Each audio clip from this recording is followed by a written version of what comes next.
है कि वाई श्रेणी की सुरक्षा के बाद ये रिएक्शन हुआ समाजवादी पार्टी की तरफ से। देखिए, ये तो होना था। समाजवादी पार्टी किसी के साथ लंबी दूरी तक नहीं चलती है। कांग्रेस के साथ गठबंधन, तो उसमें दोष किसका था? बहुजन समाज पार्टी में दोष देते हैं कि मायावती ने बयान दिया, तो कांग्रेस में तो मायावती जी नहीं थी तो क्या हुआ था? और जितने भी सहयोगी दल थे सब लोग नाराज होकर चले गए। आज ओम प्रकाश राजभर जब इस बात को कहा है तो आज सबको घूम घूम के मना रहे हैं, मनवा रहे हैं कि मनाओ नहीं तो काम गड़बड़ हो रहा है। काम तो गड़बड़ हो ही गया। सर योगी जी की आपने तारीफ की थी, सर योगी जी की आपने तारीफ की थी, योगी आदित्यनाथ की, उसके बाद सर योगी आदित्यनाथ की आपने तारीफ की थी पिछले दिनों, उसके बाद ये हम तो सोनिया की भी तारीफ करते हैं यार।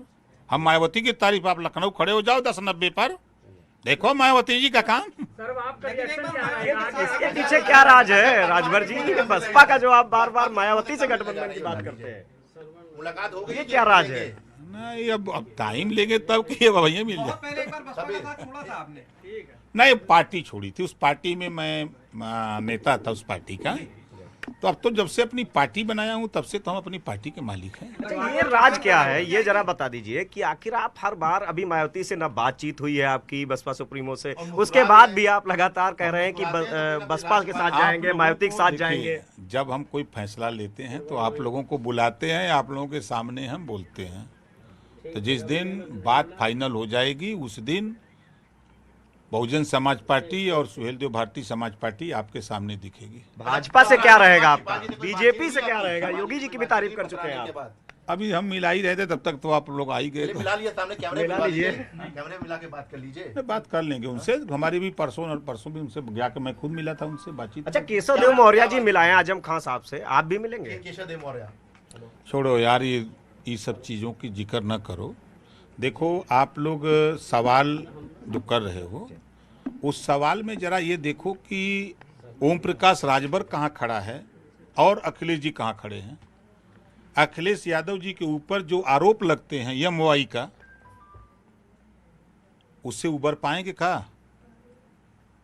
हम फिर कह रहा हूं, जितने अति पिछड़े समाज के नेता समाजवादी पार्टी में हैं, अति दलित नेता, उनकी औकात नहीं कि अपनी हिस्सेदारी के लिए बोल दें।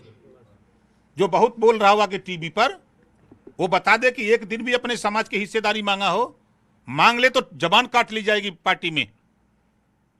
राजभर हिस्सेदारी की बात करता है, ये बुरा बात है।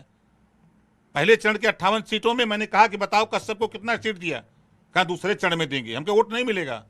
पाल प्रजापति को क्यों नहीं, साके सैनी माली को क्यों नहीं, अर्कबंसी बंजारा बहलिया खंगार को क्यों नहीं? उस इलाके में ये जातियां रहती हैं, आप उनको टिकट नहीं दोगे, वोट चाहिए आपको। इस बात को उनको बुरा लगा विधानसभा में ही।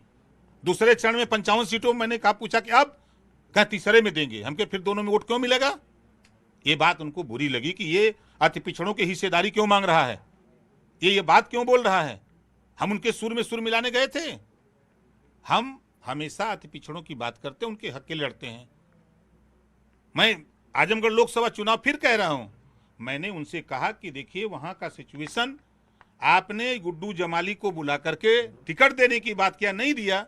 अब फिर मायावती जी ने बुला करके उसको टिकट दे दिया तो 50-60 हजार वोट माइनस करेगा वो। उसकी भरपाई के लिए आपको चाहे चौहान लड़ा दो, चाहे कुशवाहा लड़ा दो, राजभर लड़ा दो, चाहे पटेल लड़ा दो, चाहे राजपूत लड़ा दो, चाहे ब्राह्मण, कोई लड़ा दो, जो कम से कम 50 हजार वोट की भरपाई करे। ये बात उनको नागवार लगी, तो नागवार लगी तो भाई तो दे दिए चिट्ठी। तो अब तो हम तो उनका तलाक आ गया।